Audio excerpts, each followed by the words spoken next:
Então, nós temos a onisciência de Deus, ou seja, Deus como infinito e insondável. A Bíblia enterrou diversos textos e partes da Bíblia com esses textos. Houve escolhas dos textos banidos. Por quê? No ano de 30 depois de Cristo, Genesarate, o milagre de Lucas, né?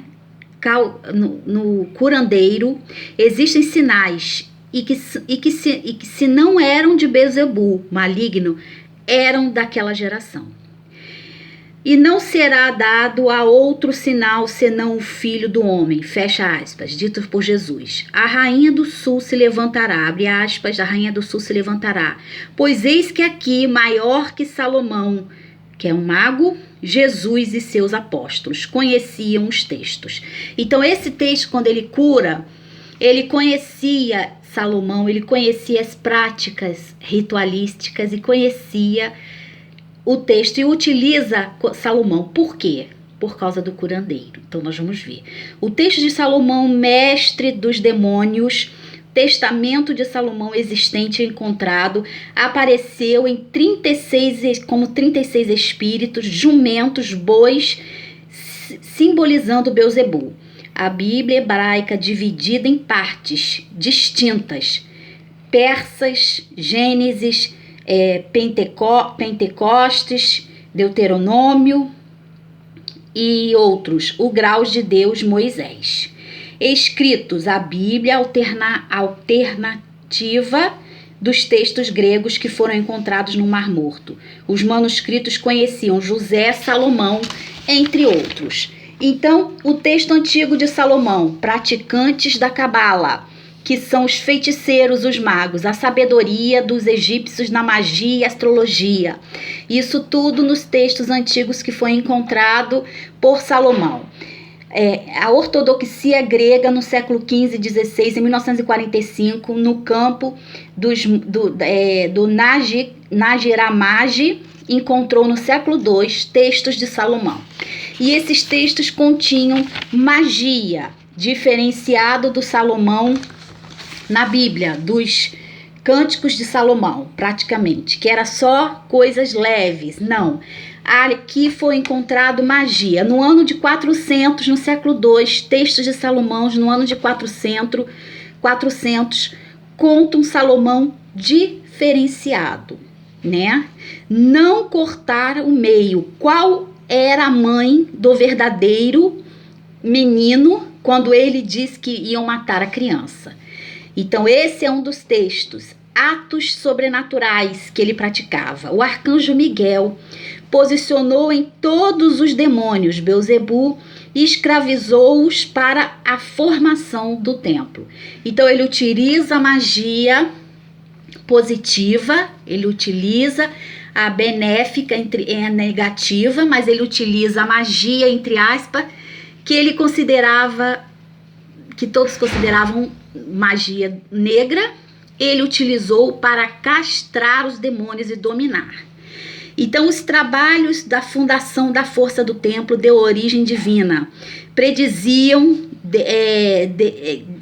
o mundo até o Filho de Deus seja esticado na cruz. Então, os demônios começaram a blasfemar que até que o Filho de Deus fosse esticado na cruz. Colocou um anel no endemoniado, parte das suas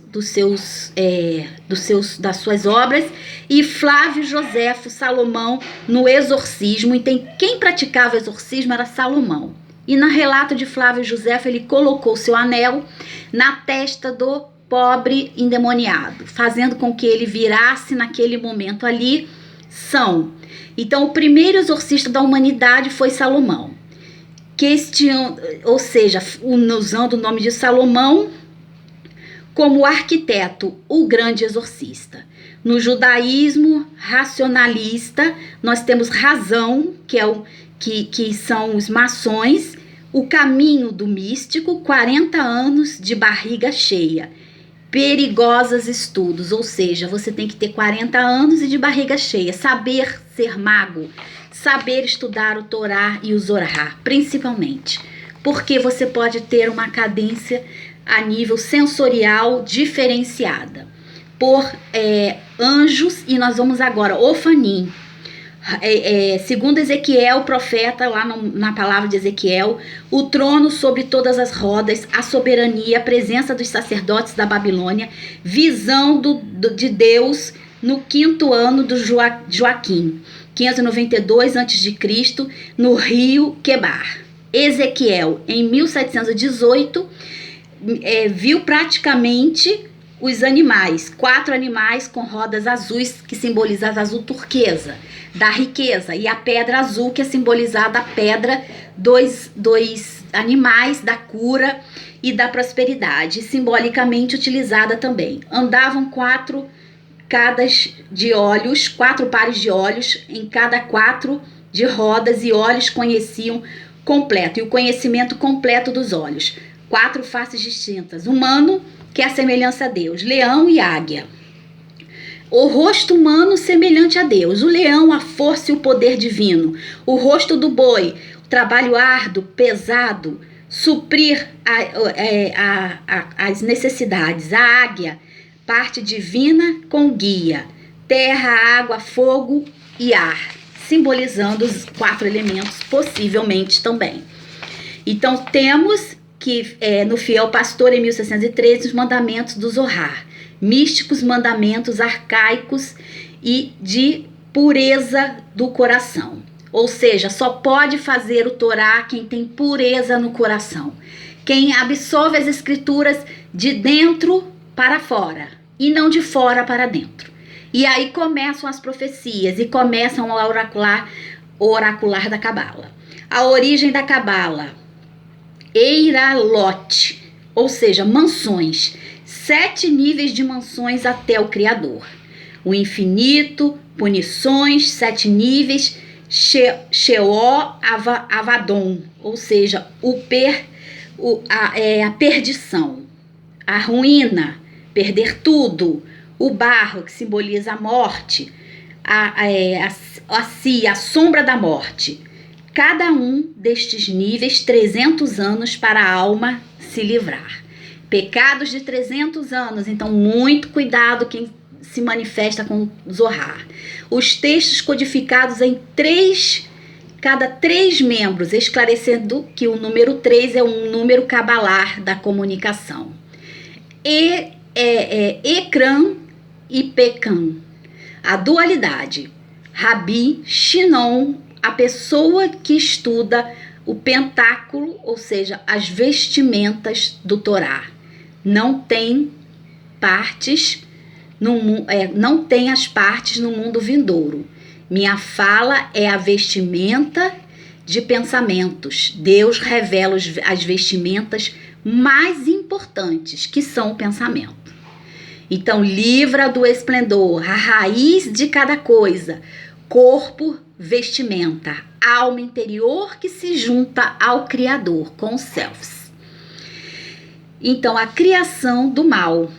Não há outro lado, não há o mal, que não tem a luz pequena que está na santidade. Então, o mal está incutido na santidade, aonde todos estão ali santificados e purificados, ali existe o mal. Porque é a dualidade de Deus. Antes do Criador criar, existia uma luz superior. Não existia nada. E nós vamos entrando em Midrashim, a tradição judaica, os rabinos acadêmicos, e 2 incidentes semelhantes. Vamos prestar agora para o próximo capítulo por causa da restrição. Obrigada.